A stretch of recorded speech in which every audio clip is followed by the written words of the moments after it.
Hey dudes, so I just wanted to do a very quick benchmarking video between the Moto G 2014 and the Desire 510 from HTC, and just wanted to see if the Snapdragon 410 in the HTC gave any real world kind of performance gains over the older Snapdragon 400 on the Moto G. We can start off by turning off the devices, see which one boots down the fastest, and it's be a bit difficult because the buttons are in the different place, but see what happens.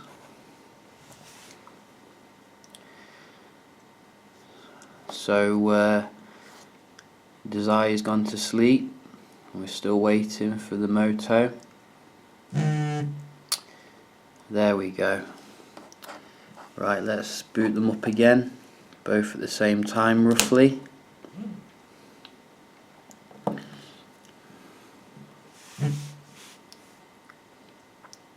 My money is on... oh, okay. Now that was super quick. Wow. Didn't expect it to be that quick. But still waiting for Moto.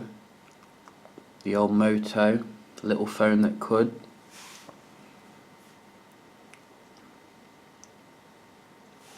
So right there we can see some benefit from the 64-bit Snapdragon, which hopefully will extend into the general usability of the devices.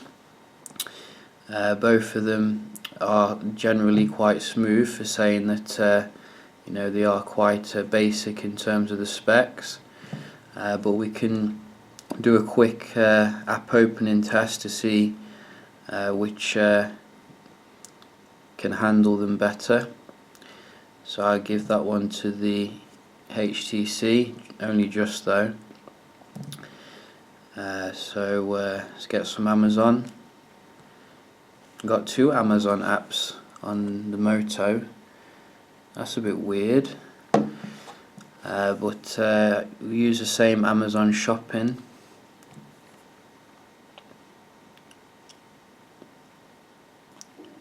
So HTC again, which again a bit quicker there, not by much, but we like to nitpick when we're looking at the low end kind of handsets.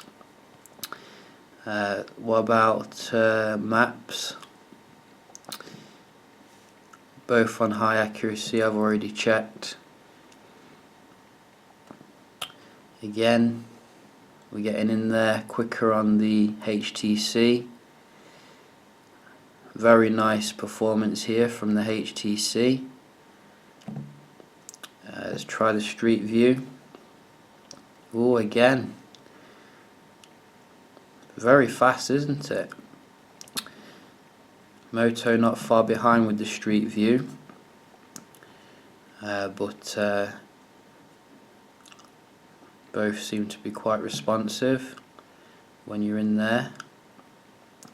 How about going back? And that was literally identical.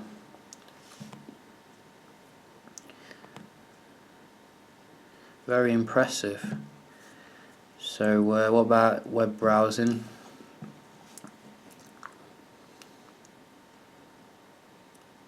Both on Daily Mail.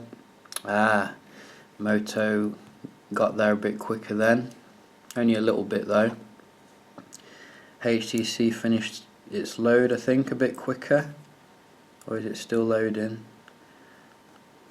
Both of them still loading. Let's move on to another page. Again, Moto again. Just a little bit quicker. Bit of redraw on both of them though.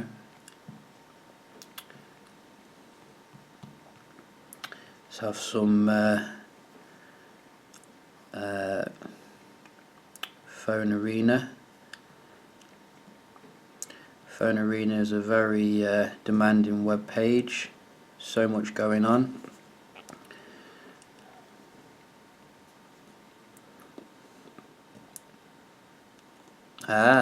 Here we go, HTC, loading the page up. Still waiting for the Moto.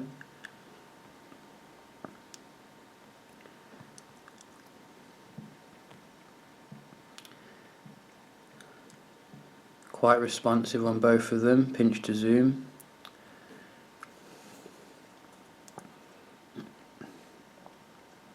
That was virtually identical, no real change there between them.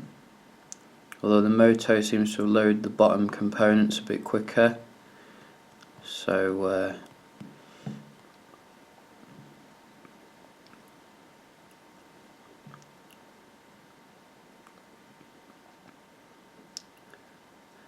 what about the components on the web page? Let's see if we can get a video going. Oh dear, Moto's gone a bit funny.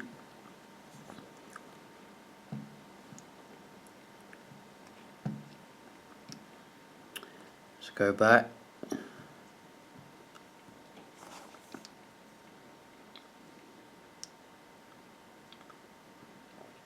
I'm not really feeling the latest Chrome update, to be honest.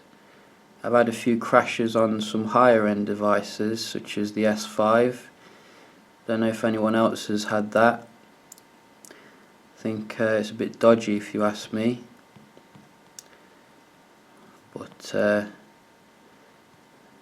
think both phones kind of struggle with this page because there's so much on it to load. But try clicking on something.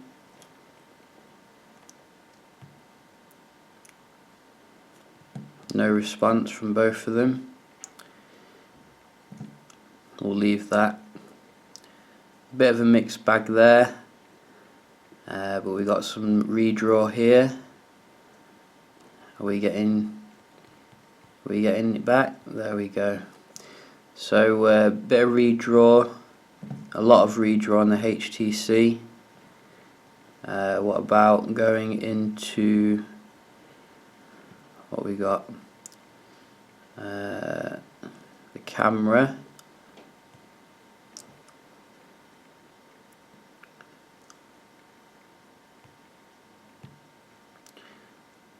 Come on, there we go. A lot quicker there on the Moto.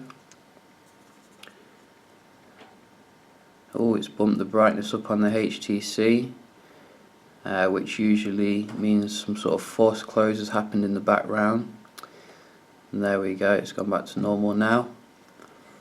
What about settings?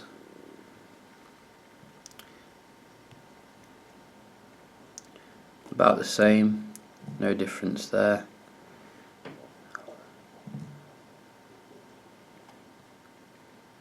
YouTube.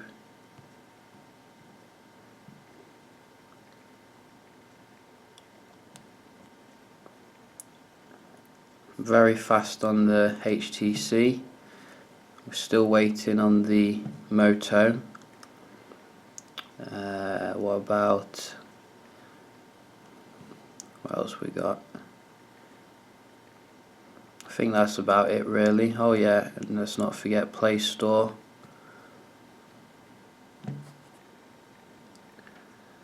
There we go, HTC again. So quite a mixed bag there. You know, I'm not really noticing too much benefit from the 64-bit, other than starting up and shutting down. But we can do a bit of multitasking, going back into stuff. I expect the Moto to struggle here because it is quite aggressive with its 1 gig RAM management. So you could see there some big redraw with the Moto. About go back into maps. HTC just there, ready to go. whereas we have to wait on the Moto.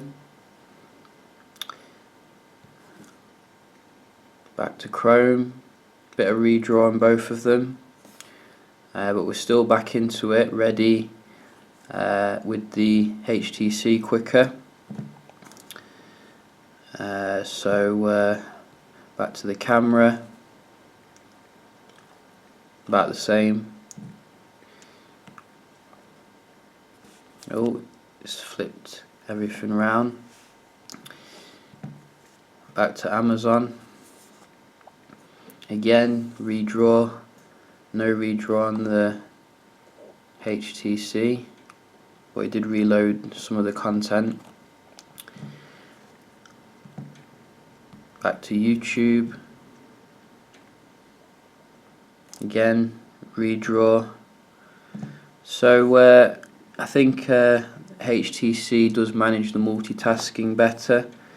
Maybe an update to Lollipop or something may help that with the Moto. But we can try some synthetic benchmarking with Geekbench. I will fast forward it so you don't have to sit through all of it. Oh, crash there. There we go. So we can see the specs, basically a summary of them.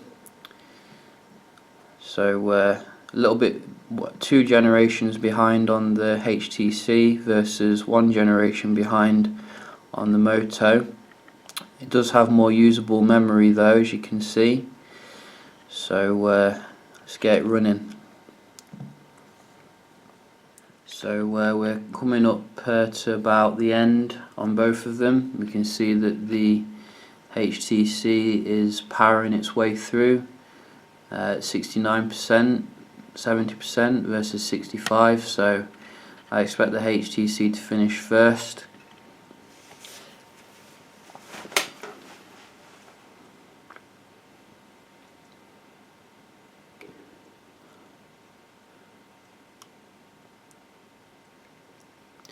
And there we go. So you're getting 478 on the single core score and 1408 multi-core, and Moto is coming in now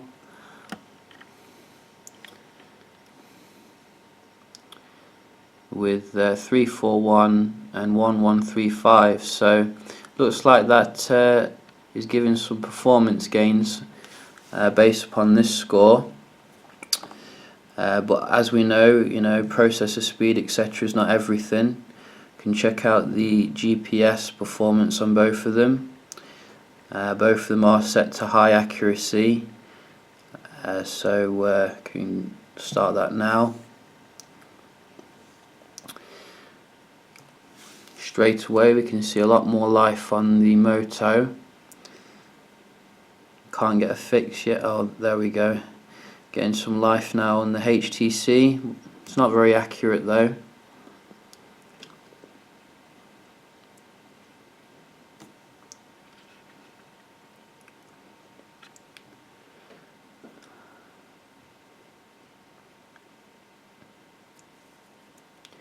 Looks like the HTC has more stable connections. You see a few red ones on the Moto.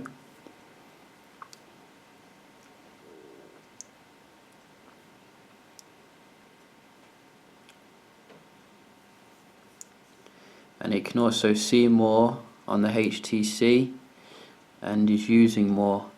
So I'm going to give that to the HTC.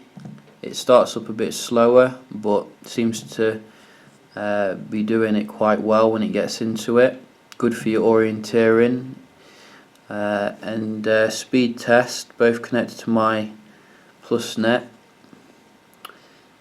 See which one grabs the most.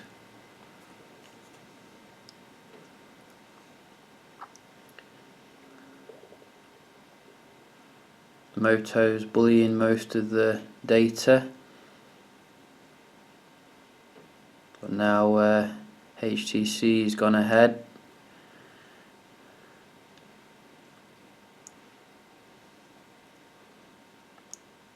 virtually the same ping on both of them. HTC doing quite well for the upload.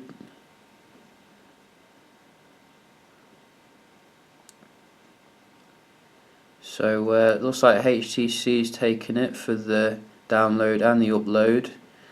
So very impressive performance there from the SOC 410. And what else we got? Can do a quick speaker test actually. See if this little speaker on the back can keep up with the dual speakers on the Moto G. I highly doubt it.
There we go. So no contest there, as to be expected. Very nice performance from the Moto. So if you need your speakers and you ain't got a Bluetooth speaker, this is the phone to go with. But I think both of them are excellent in terms of what you're getting for the money. Obviously I think the Moto is a bit stronger when it comes to the camera because of the flash and the autofocus that you don't get on the HTC. But the HTC does record in full HD. You are getting the 4G LTE because of the 410 SoC or system on chip. So I think it's a bit cheaper as well in general. Probably a little bit better with the multitasking on the HTC. It is very aggressive with the RAM management on the Moto, but performance gains quite minimal overall. But I hope you found the video a bit informative if you are looking at these two devices, and I'll see you next time. Cheers.